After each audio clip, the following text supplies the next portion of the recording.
So my big three are Jaxon, Dart, Shedeur Sanders, and Cam Ward. And the really fascinating thing is if you just isolate my score for the 2024 film, just throw out the rest, Jaxon Dart is my number one QB in this class. That's mind-blowing, right? When some of the data I charted and was like just blown away by, the things I care most about, are you a guy who throws in rhythm and runs an offense the way it's supposed to be done? Jaxon Dart led the class by a mile in that statistic.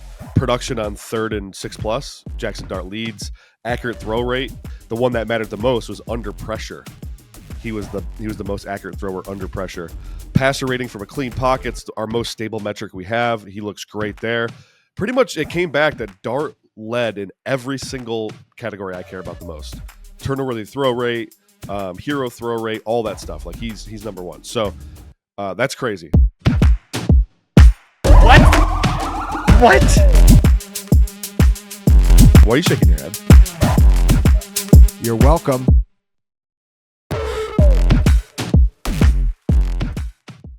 '25 rookie rankings. Theo Gremminger and Brett Whitefield for Fantasy Points. We're breaking down each and every position for fantasy football in the 2025 class.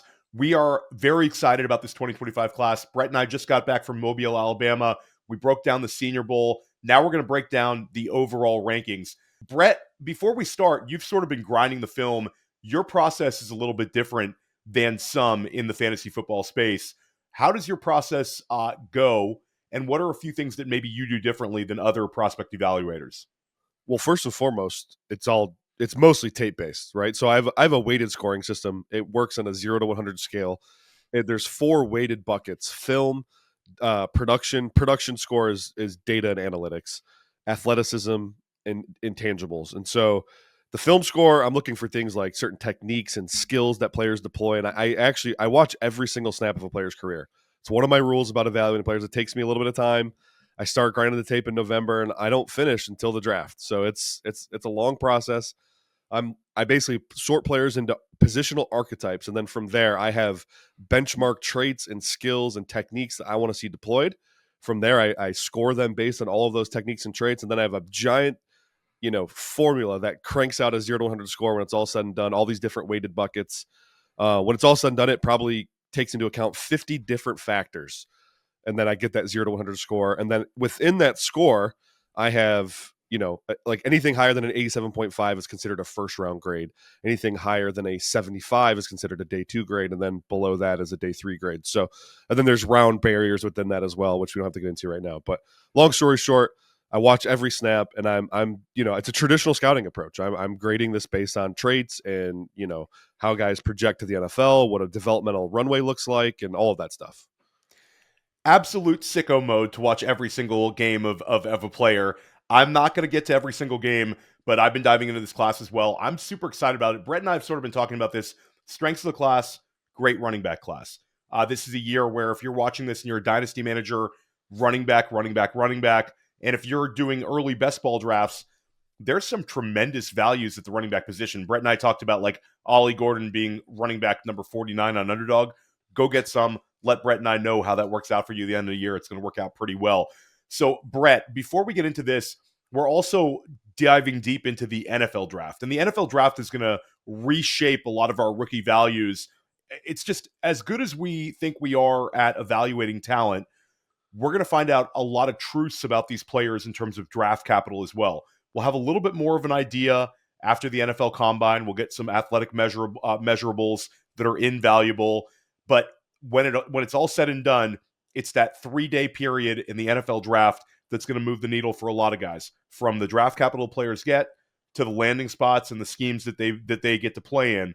All those sort of things add up. So let's talk about it. Right now, who is a team that's maybe not being projected to select a running back that could in the NFL draft? Sometimes we love the landing spots, sometimes we don't.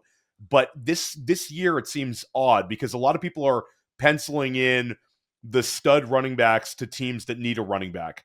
Who's a team that you could see saying, you know what, I'm just taking a running back here. Doesn't matter what I have in my roster. Chicago. I know they have DeAndre Swift, Roschon Johnson. I don't think it matters. I think what we learned from Ben Johnson in his time in Detroit is like they'll upgrade any position they can, and that run game is going to be such a big part of what they do, especially with the development of Caleb Williams and protecting him.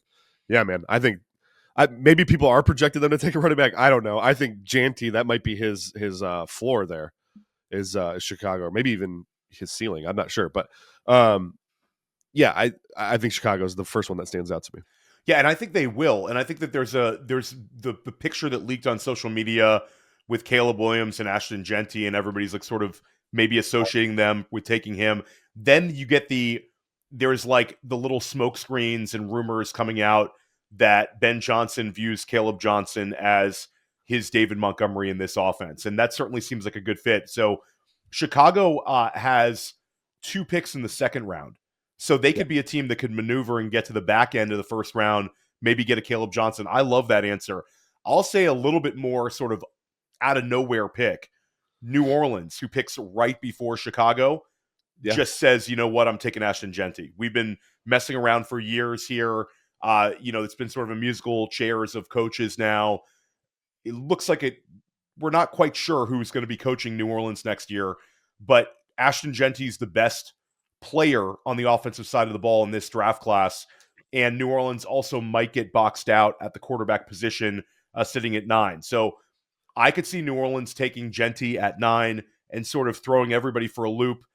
Year one, it would not necessarily be the nuts landing spot because Alvin Kamara is still locked up contract-wise. So it would be sort of a double-headed monster, sort of like a Detroit Lions South with way worse guys around him. But I could see that happening. Genty would still be the number 1 pick in our Dynasty rookie drafts, even if that was the landing spot was there. And it would be sort of a handing of the torch from Kamara to Genty probably in year 2. But definitely, I think, like you mentioned, the floor, I think Dallas at 12 is the floor. I don't see Genty getting past Dallas. And he could go as high as Vegas, Jacksonville. I mean, he is really, really good. How many quarterbacks are going to get drafted in the first round, Brett? I'm going to say 3. My top 3, I think, we'll all go in the first round, and it will be quiet after that. Yeah, I agree with you. I think it's 3 as well. We talked a little bit about Jaxon Dart the last time we recorded, and it'll be interesting to see which way these 3 are selected order-wise by the NFL. I don't think it necessarily matters.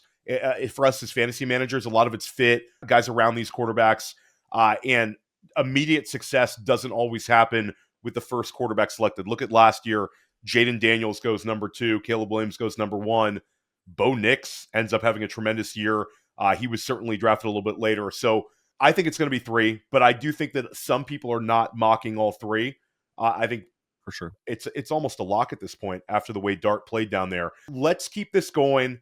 How many wide receivers are drafted in round 1? And I'll put a little caveat here. Let's count Travis Hunter as a wide receiver for this process. For this process. All right, if I gotta include Hunter, I'll go 4. So 3 plus Hunter. Okay, so I was gonna say 5. I think we'll see Hunter, Ted McMillan, Luther Burden, Emeka Egbuka, and then I'll say that there'll be a wild card pick where there's a few guys that could get in there, like Matthew Golden and Elick Ayaman, somebody like that. So I actually think it'll be an over for me, which I think we'll get more wide receivers selected in the first round than we did in that 2023 class. And I think if we're trying to compare like the values of the draft classes by like year, I think we're a little bit more 2023 level, maybe with a few guys towards the top, a little different than 2023. But in terms of like level of NFL draft capital, we're certainly not 2024 levels with this wide receiver class. Would you agree on that, Brett? Yeah, generally, I agree with that statement. Yeah. I'm going to give you my rankings fantasy-wise, and Brett, you're going to do it a little bit differently. Why don't you let everybody know? Yeah, I'm going to give it to you by round grades. How I would draft these guys if I was the GM of every team. And I think that the round grades really matter for us in terms of not only where these guys are going to end up NFL-wise, but when Brett's giving a higher round grade on a guy, that's sort of his blessing for elevating their ceiling. We, as NFL players, we've certainly seen over the years outliers hit, specifically like the wide receiver spot, the running back spot. There's guys like Aaron Jones, guys like Tyreek Hill, guys like Amon-Ra St. Brown, Puka Nacua. But you want to have access to the players with the best draft capital. Like, as good as we are at evaluating, guys who are drafted earlier get more opportunities in the NFL and they have better hit rates. So pay attention to Brett's grades. And I think it's very exciting, Brett, because I know we kind of shared with each other on the show sheet. You've got some guys graded a little bit higher than others, and I think that it's going to get fantasy managers very excited. So let's start out quarterback spot. Let's go top 5, and maybe you could talk about your big 3 a little bit, and then reveal 4 and 5. Yeah, the big 3 is really chewing me up inside, Theo, because I think I had pretty hard takes going into Senior Bowl week. And then, as I got home, I started really filling out the model. I pulled I kind of soft charted a bunch of the data points I really like. So my big 3 are Jaxon Dart, Shedeur Sanders, and Cam Ward. And the really fascinating thing is if you just isolate my score for the 2024 film, just throw out the rest, Jaxon Dart is my number 1 QB in this class. That's mind-blowing, right? Some of the data I charted and was like just blown away by. The things I care most about, are you a guy who throws in rhythm and runs an offense the way it's supposed to be done? Jaxon Dart led the class by a mile in that statistic. Production on 3rd and 6+, Jaxon Dart leads. Accurate throw rate, the one that mattered the most was under pressure. He was the most accurate thrower under pressure. Passer rating from a clean pocket's our most stable metric we have. He looks great there. Pretty much it came back that Dart led in every single category I care about the most. Turnover-worthy throw rate, hero throw rate, all that stuff. Like he's number 1. So that's crazy. When I add the 2023 tape back in, that bumps Shedeur to the front of the line. I do think Shedeur went through a little bit of a regression in 2024, which is a little concerning because his offensive line was better. So there's some concerns with Shedeur's game for sure. And then Cam Ward is such a wild card to me because when I watch him, he scores like Caleb Williams level good with arm talent and creative playmaking ability and things of that nature. But you're going to live with a big consequence of this guy's going to make 15 to 20 back-breaking plays a year that just kill your team.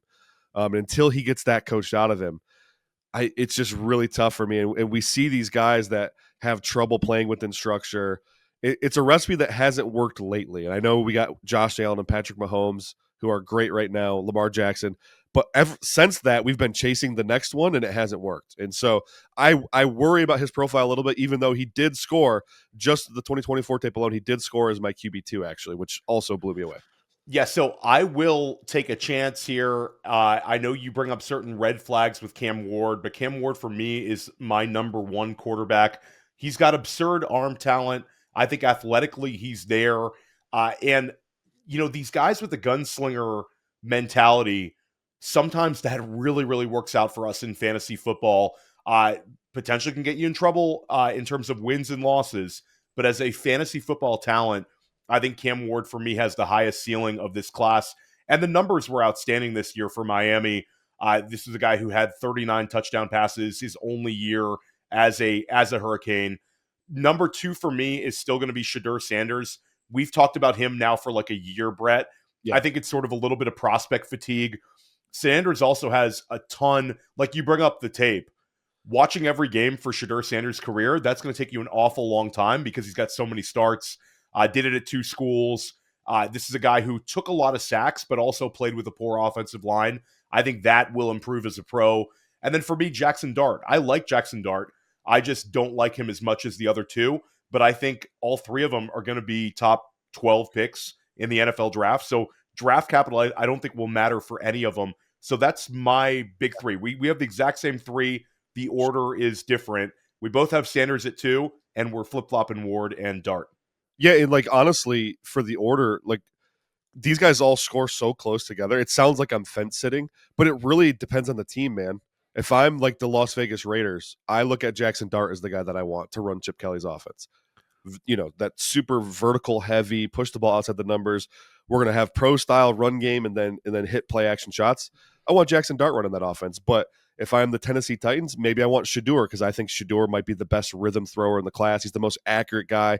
I've compared him to Joe Burrow. You know what I'm saying? So, like, I think there is a little bit of pick your flavor here with this group. I also want to caveat, I think you adjust to fantasy. I don't.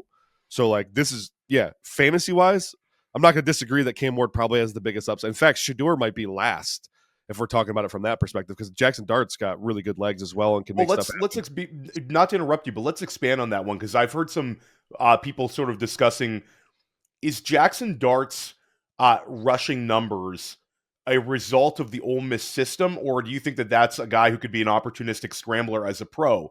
Because this is a guy, like, he certainly rushed for more yards than Sanders or Ward, and it wasn't even close. Yeah. Do you think that this is a guy who's like, you'll see a few design runs, or do you think it's going to be Dart is more like opportunistic? You mentioned the Chip Kelly system. That's a system that gets a lot of quarterback runs. Yeah, less and less as he's gone on coaching. But Nick Foles scenario here. I guess. Right. Yeah. No, I think he's more athletic on tape than like a Bo Nix from last year. We saw Bo have a lot of success with his legs year one in the NFL. So I think Dart translates better than that. Is he Jaden Daniels? No. But yeah, can you scheme up 3, 4, 5 QB runs a game? Absolutely. Can he go get you a first down on 3rd and 6? Is he a threat in the red zone to punch it in the end zone by himself? Yeah, absolutely. He checks all those boxes for me. Awesome. Now, how about quarterback 4 and quarterback 5? So quarterback 4 for me, I went with Will Howard, Ohio State. The thing that really impressed, and I went into his tape thinking I would hate it. I don't know why I had that. Sometimes you get like a bias, and you really got to work it out as you go through the guy's tape. Well, I worked it out with Will Howard, and I ended up really liking this player. The thing that stood out to me is just super impressive. He got better every single game. The experience isn't huge, not a overly. He started 25 games in his career or something like that. Yeah, not a ton of experience, but the fact that he continually improved, the accuracy got better. By the end of that season, I mean, they won a natty, for God's sakes. It felt like he was in complete control of that offense. It was his offense. He was the dude, the vocal leader, could get his team into the right protections. Dude, I love that's what makes quarterback play. Sometimes the tools don't matter, Theo. It's like how you process things in your mind is really what makes or breaks you as a quarterback. Plus, we know he's a pretty good athlete, not fantastic, but big, physical, tough guy. Big arm, too. So I like a lot of things I saw with Will Howard. And then my last one is Kyle McCord, ironically, who Will Howard replaced at Ohio State. Kyle McCord goes on to Syracuse and becomes a Heisman finalist. Who would have thought? McCord, again, a big, physical, tough guy, not a good runner. He'll scramble here and there and pick up first downs, but he's not really a threat to be a weapon there. But he's got a big arm, can complete a lot. Like, his downfield accuracy is awesome. Can throw the entire route tree, attack you at all 3 levels. Very accurate throw of the football. Might be the 2nd or 3rd most accurate quarterback in this entire draft class. Yeah, McCord was, we talked about the Senior Bowl for Dart. McCord had that at the Shrine Bowl. Best quarterback at the Shrine Bowl. A lot of people really like McCord right now. I have Jalen Milroe still as my quarterback 4 because in terms of fantasy football, you're talking about a guy who's a 4.4 runner, and he hit 22 and a half miles per hour in game for Alabama. So I feel pretty strongly that he's going to get somewhere in that 4 or 5 flat or lower range in the 40. And Brett, we've talked about it sort of, and all it takes is one type guy. If a team drafts him with a little bit of capital, I think he'll be a value for us in Dynasty Superflex drafts because if he gets on the field, he's in your starting lineup. I understand the red flags. And 5 for me is Howard. This has been a guy where I've been high on him. We've talked about him before. Brett, he's got the size. He also has mobility, and he's a winner. He won. I love how last year you talked about J.J. McCarthy, how much winning he did in your evaluation, and how winning quarterbacks is something that NFL teams want. With Howard, you're talking about a guy who not only won the Natty at Ohio State, but also won the Big 12 championship with Kansas State. So this guy's been winning, and I do think the draft capital will be there for Howard. 3rd round pick, but when I say 3rd round pick, he could be a 2nd round pick. Thoughts on that? I think he could slide into the 2nd for sure. Yeah. There's enough QB needy teams out there. It's like, especially a team like Tennessee, for example. Say they do trade back, but they still might want to throw a dart at a quarterback. No pun intended, Jackson Dart. So say they trade back, grab Abdul Carter or something like that, and then they're sitting there in the 2nd round, maybe. I don't know. Why not? Especially if they get a late 2nd in that trade back. You never know. They could absolutely throw a dart at a guy like Jalen Milroe or Will Howard or Kyle McCord or whatever. Yeah, so. Love it. So quarterback-wise, just to wrap it up, Brett's top 5 were Jaxon Dart, Shedeur Sanders, Cam Ward, and then he had Will Howard, Kyle McCord. For me, Cam Ward, Shedeur Sanders, Jaxon Dart, Jalen Milroe, and Will Howard. So we had 4 out of the same 5. Let's talk about running back, and we can get it out of the way. Both of us have talked effusively about Ashton Jeanty, how great he is. He's our running back 1 in the class, hands down. Probably a little bit of tier behind him. Brett, you have him as your only first-round graded running back. Yeah. Well, because I factor analytics so much, I am unfortunately I am part of the running backs don't matter committee. I'm on the very far outskirts of it. I do think they matter a little bit, but I get labeled as that because of my data background.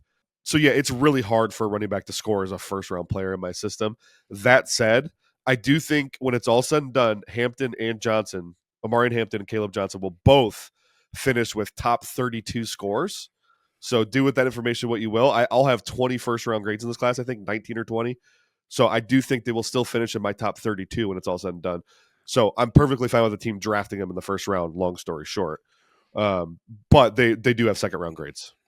So, Brett, your current top 3 essentially are Ashton Jeanty, Omarion Hampton, and Caleb Johnson.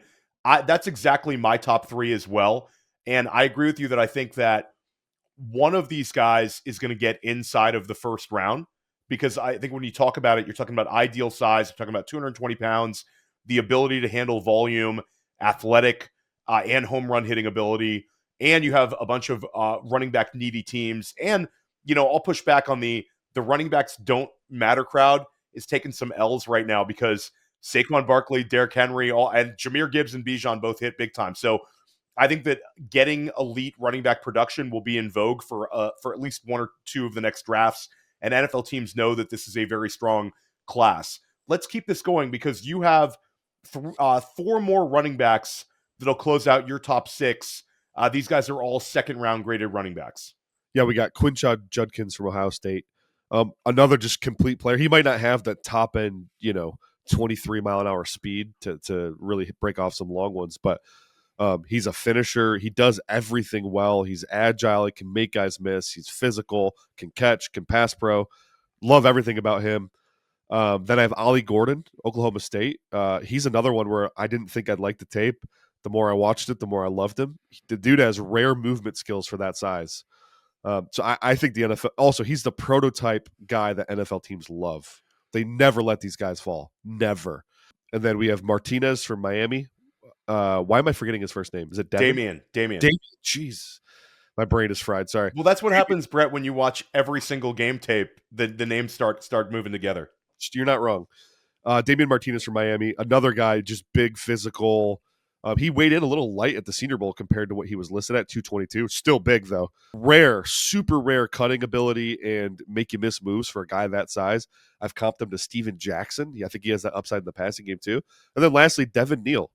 My dude from Kansas here, we've talked about him a bunch the last couple weeks, Theo, and the receiving running combo that he offers is probably second to none in this class. Awesome route runner, awesome hands. He's also got gas for days, bursty vision. He kind of just checks all the premium trait buckets that I love, which is why he got into that second round range. So this wraps up Brett's top. That's essentially your top 7. I'll add a little context onto Damian Martinez and see if you agree with this statement. All of this hype you're seeing for Cam Scatabo, like we both like Cam Scatabo, but it should be Damian Martinez if you're looking for a back with size. In my opinion, like just flip-flop that around. Martinez is also like just turned 21 years old. And we talked about the size. Like we saw him at the Senior Bowl. He carries it extremely well. This is a very strong back. So he didn't weigh in the 230 plus, but he's like a super, super rocked up 225. We really like Damian Martinez. Let's go back to my ranking. So I had given you my top 3. My RB4 and RB5 are Quinshon Judkins and Travion Henderson. I'm higher than you, Brett, on Henderson. I think Henderson is a guy that I understand some of the red flags, and I'll give it back to you to kind of share your thoughts on Henderson, because I think those are important because he's steaming up. But those guys kind of round out a clear top 5 for me. And I'll say that the top 5 running backs are all like super high level prospects for me that are all locks to go inside of super flex first round dynasty rookie drafts. sort of regardless of landing spot, my RB6 is Ollie Gordon. Brett talked about Ollie Gordon.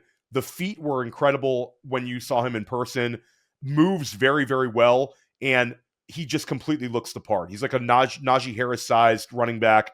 He's 6'1", 233, very large wingspan, and he's also another younger back. I think that the steam for Gordon's going to keep moving up as we get through the process. And my RB7 is Devin Neal, 220. Brett, we talked about him the other day on our Senior Bowl review pod, which we highly recommend you go back and listen to. Neal's going to run very fast in the 40s, very good in the screen game. So I'm right there with you in my top. I guess that's my top 7. And then my RB8 is Damian Martinez. So we're pretty cut and dry there. Talk about your Henderson before you go into the rest of your guys. Yeah.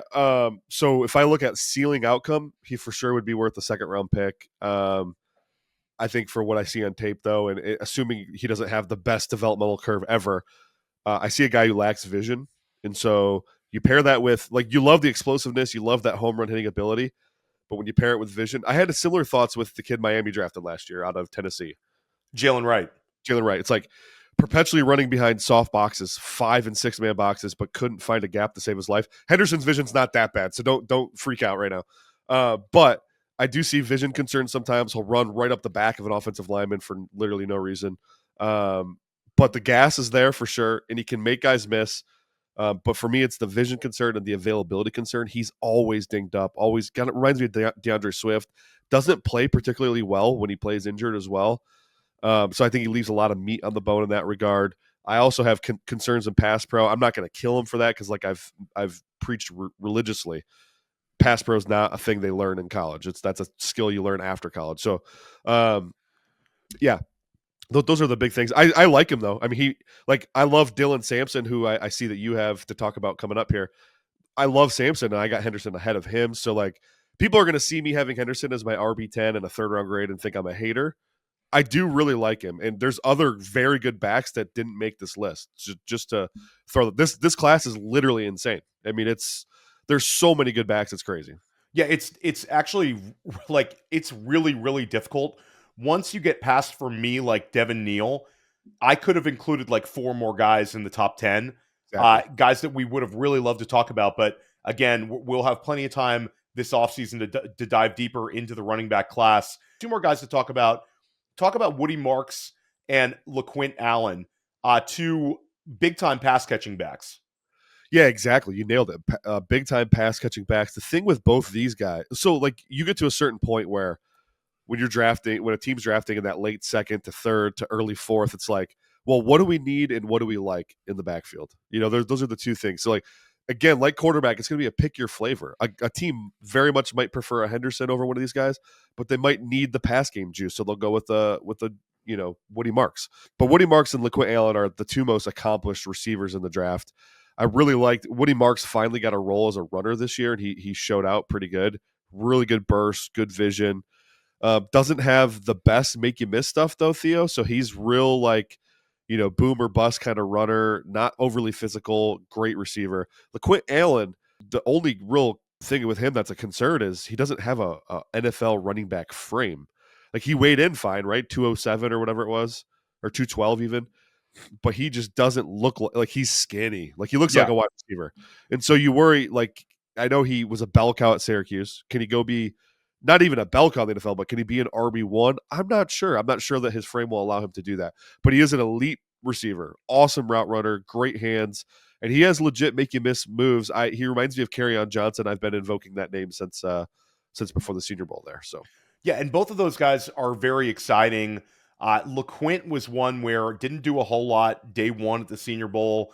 Brett and I really liked day 2 and day 3. And the tape at Syracuse, big time, catches a ton of passes. He does not crack my top 10. But again, there's a lot of backs I like that did not crack my top 10. So sort of to round out my top 10, I gave you my top 8. Woody Marks comes in at RB9. And Woody Marks I had probably a little bit higher before the Senior Bowl. But I think I'm definitely Ollie Gordon and Devin Neal and Damian Martinez ahead of Woody. Woody Marks is an older back. I think that he's sort of like a ready to plug and play into a running back by committee. He has more receptions collectively than any back in this class. And this year took a big step forward as a runner at USC. Also was a guy that weighed in well at the Senior Bowl. I believe he's 208 pounds, Brett, and that's a win for the way that he plays. And then for me, running back 10, Dylan Sampson, who I do think is going to be a day 2 pick. I think that he's, like you brought up, Jalen Wright. Jalen Wright was a guy that the fantasy football community was really, really excited about. He had one of the top 3 40-yard dash times at the combine, behind guys like Isaac Arendo only. And Jalen Wright, I don't think was as good a prospect as Dylan Sampson. Sampson's a little bit lighter, but this is a perfect running back by committee type. Tennessee listed him 201. I think he's going to weigh in sub 200. I've had a little bit of mixed. I talked to, Cody Carpentier, thought he could get about this weight. Curious what you think there, Brett. But I think when you look at Sampson's production this year and his production last year, playing next to Jalen Wright, I think that this is a guy that it's sort of a popular thing to fade Dylan Sampson right now in the fantasy football community, because a lot of the Tennessee Volunteers guys that produce big time numbers in college just haven't hit his pros. Guys like Jalen Hyatt, guys like Jalen Wright. But I think Sampson will be the one to do it. He's also very young, Brett. He's 20 years old. Big time producer. I like him. I think NFL teams will as well. Yeah, he's a better prospect for me than Jalen Wright was. So I'll just say that very clearly. I think he's a little landing spot dependent. You're going to want that inside zone heavy team, a lot of RPO, read option stuff. I think that would really help him. But no disagreement there. Yeah, and we will dive into the running back class way more deeply over the next few weeks. We're going to talk about guys like Scatabo, talk about guys like Brashard Smith, talk about guys like DJ Giddens. I mean, Brett, we've got about 10 more running backs we need to cover. We got to cover every single position. Now the wide receiver class, and it's been sort of a popular thing to pick apart this wide receiver class because of the quality of the 2024 class. And people are like, this class really isn't it. I think this class is sort of underrated at this point. I think that we talked about the number of players drafted in the first round. Brett thinks there'll be 4 of them. I think there'll be 5 of them at the wide receiver position. And there was a number of players that helped themselves down in Mobile. Let's start out at the top. And Brett, for this exercise, are you including Travis Hunter? No, I'm not. He's a corner. Okay, so we're going to go back and forth on this one as well. I will include Hunter in mine. So why don't you reveal the very top of your rankings? Yeah, my first round grades are Tet McMillan, Alec Eumanor, and Jalen Knoll from Iowa State. Starting with Tet, I mean, we don't have to spend a ton of time here because the dude's just awesome. I think he's probably your number one as well. Oh, well, yeah, for sure. He's like on that Drake London, Mike Evans archetype. He's probably more explosive and athletic than London, but not quite as explosive as Mike Evans. But he's big body receiver that has legit route running and movement skills. It's a rare combo. These guys are rare, especially in a league that's kind of gone away from that traditional X. So for him, that there's a scarcity there. I think teams will highly covet that for sure. And then Alec Eumanor, another prototype X, not quite as big as Tet, but he's 6'2", 6'3", thick, rocked up frame, 215.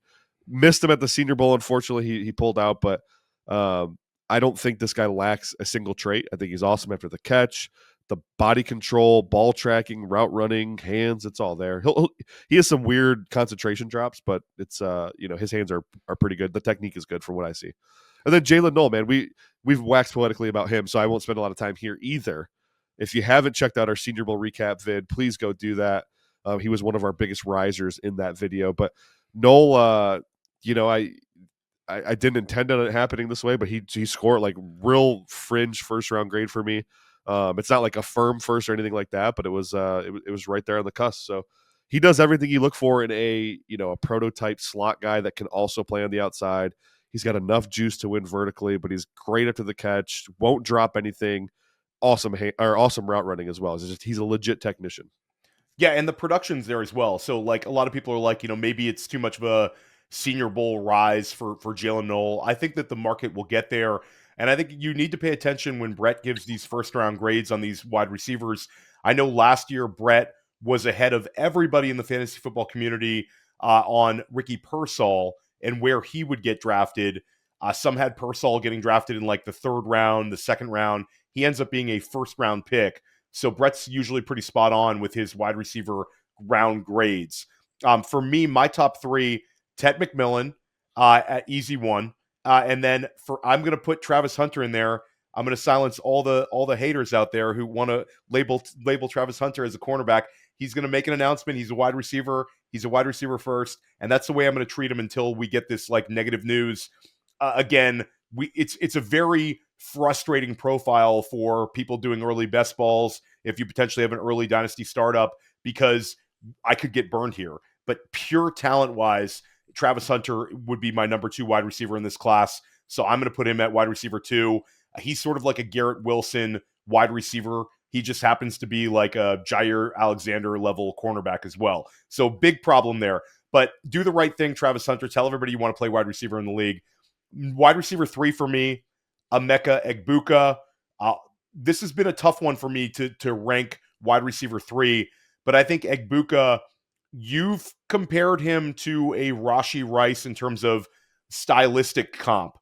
And I think that that's going to get a lot of people excited because Egbuka is a power slot. A lot of times these guys with this sort of profile, with size and slot ability, mega producer in college. He had incredibly difficult teammate target competition every year at Ohio State, and he walks away with as the leading receiver in school history.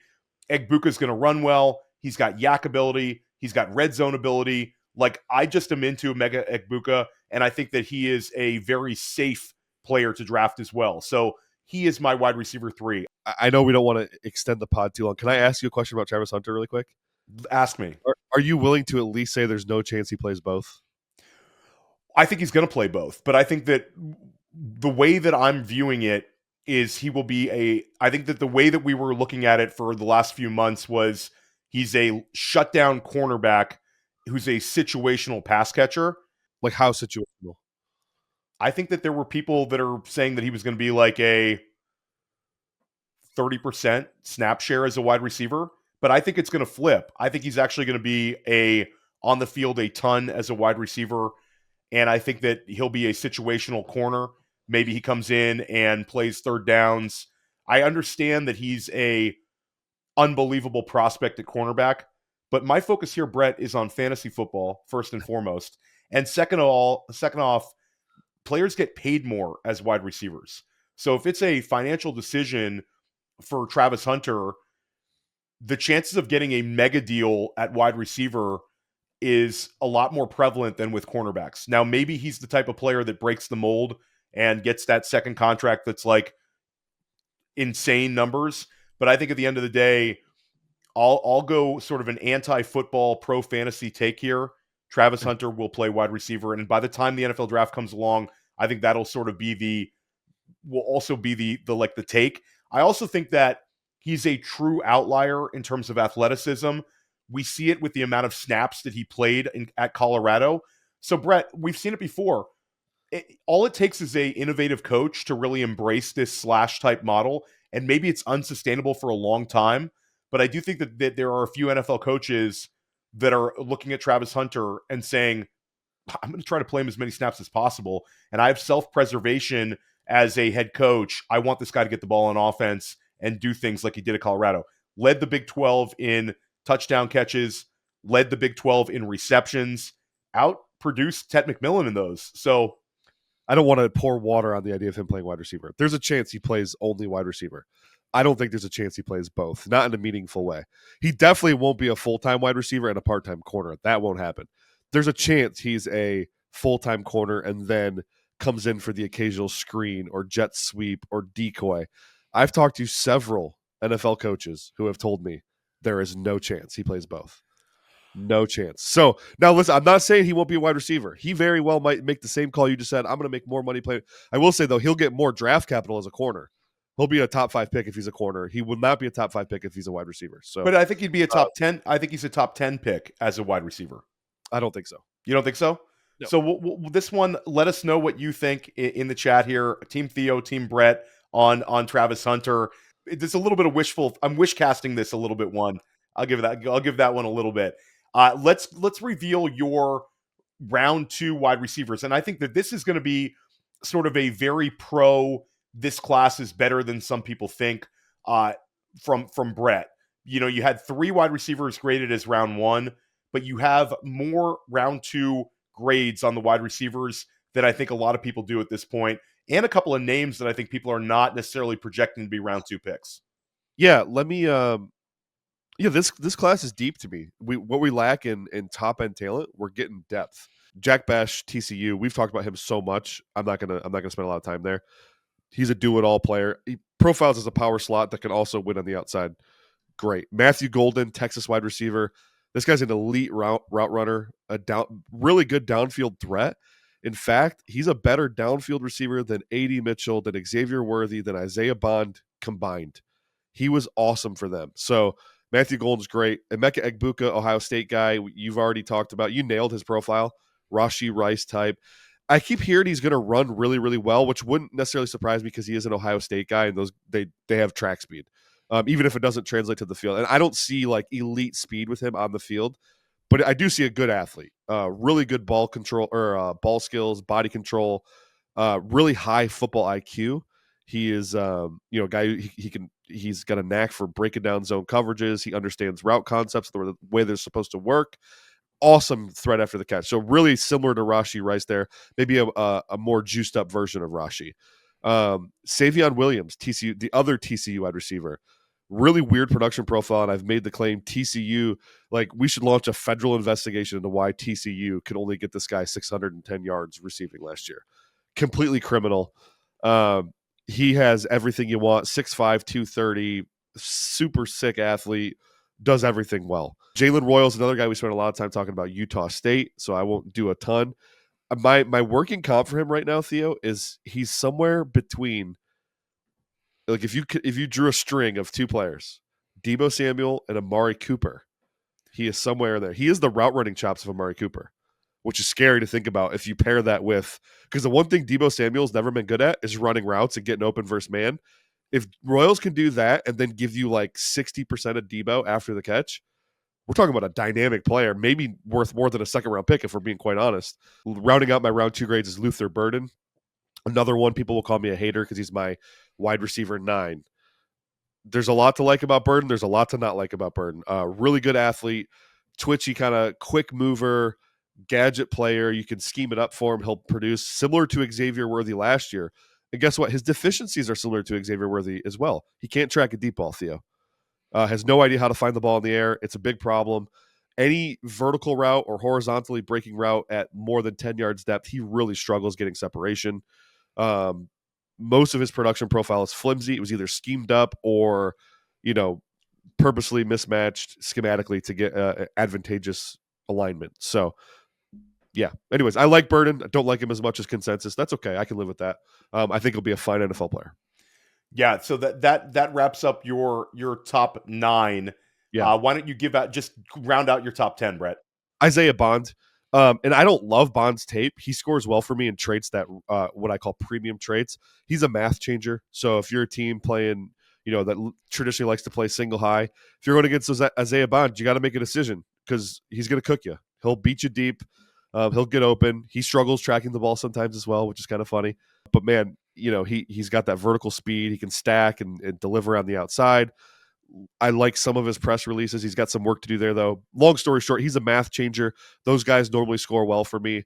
If you're a team that really likes to run the ball, go get Isaiah Bond because he's going to force teams to play 2 high coverages, and you're going to be able to run the ball a lot easier.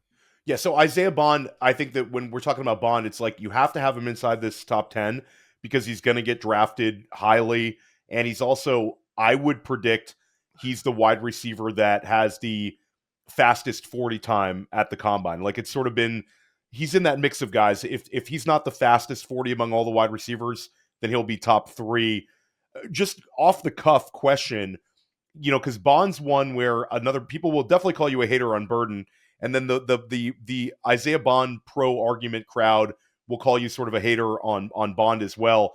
Where do you compare him in the process to Jameson Williams, Jalen Waddle, and Bond was a former Alabama speed wide receiver, so all 3 of them sort of in the mix. You'd Waddle and Jameson way ahead at this point in the process? Yeah, I mean, Jameson was a top 7 player for me in his draft class.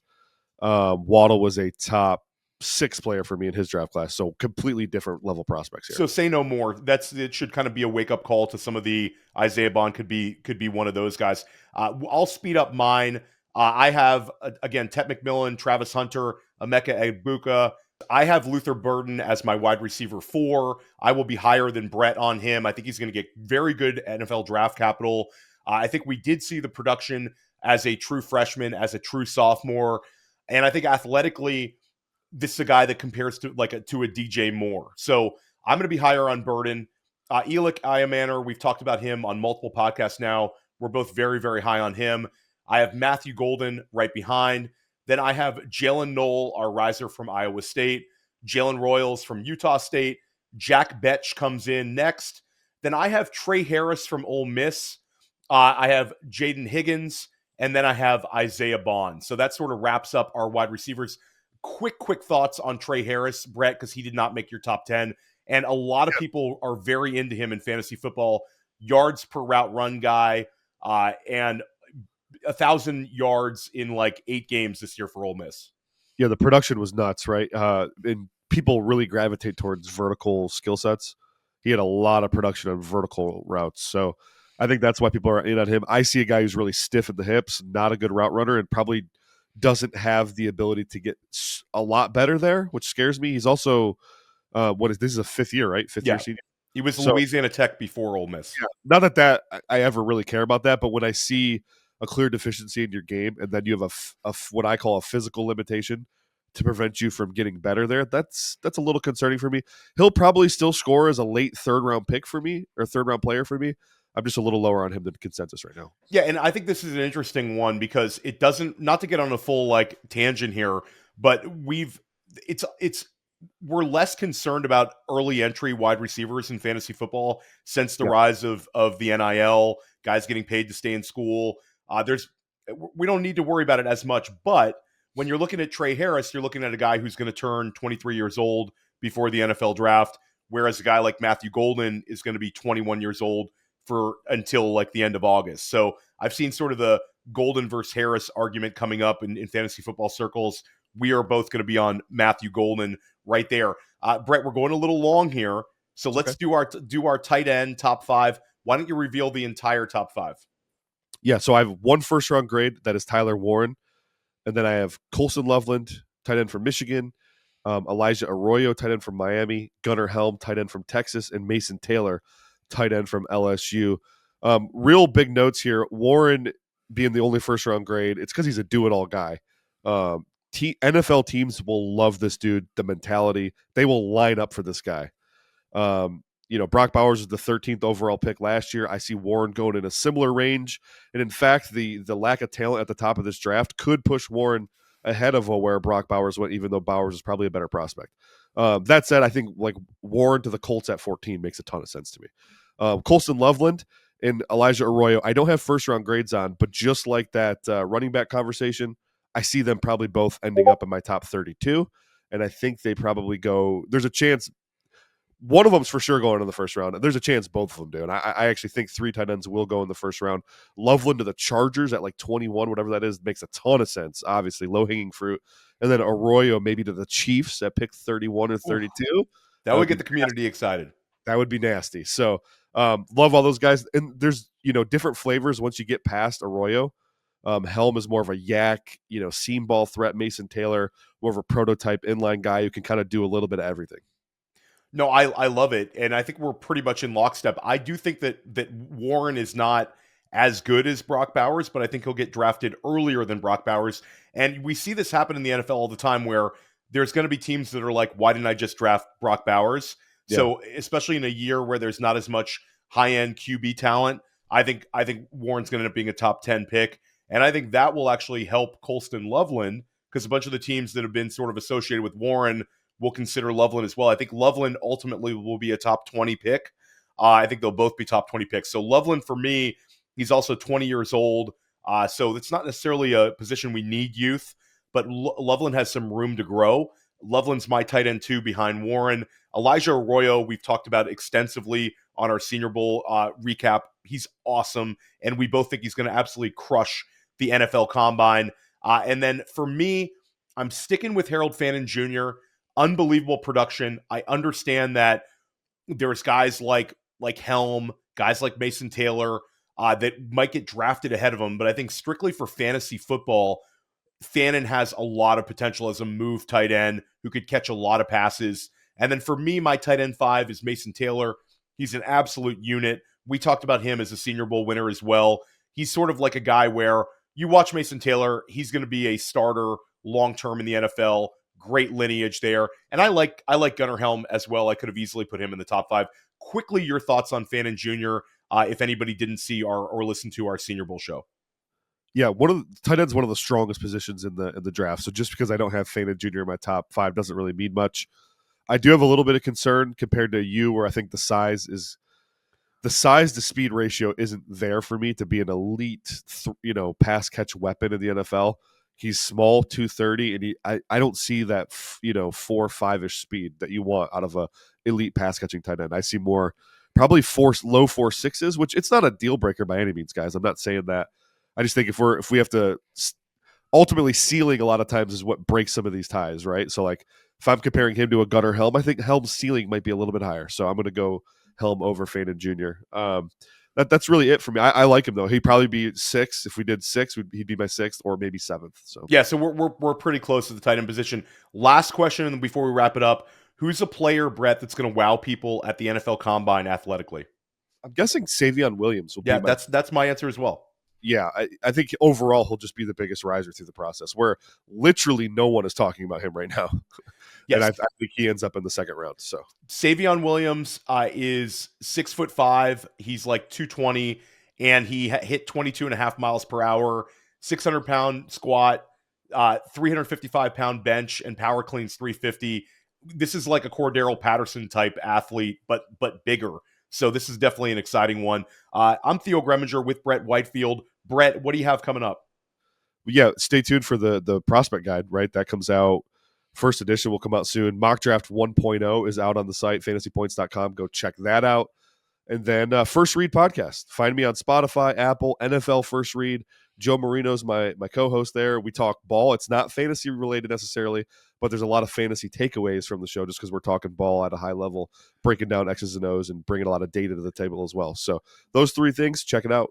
And check out my 2025 rookie rankings. Single QB rankings are up at Fantasy Points right now. I'll have a number of rookie articles, a bunch of Dynasty stuff as well. And Brett and I will be back here breaking down this class. Fantasy Points is where you need to be to get you ready for the 2025 rookie class and your Dynasty rookie drafts after that. We'll see you soon.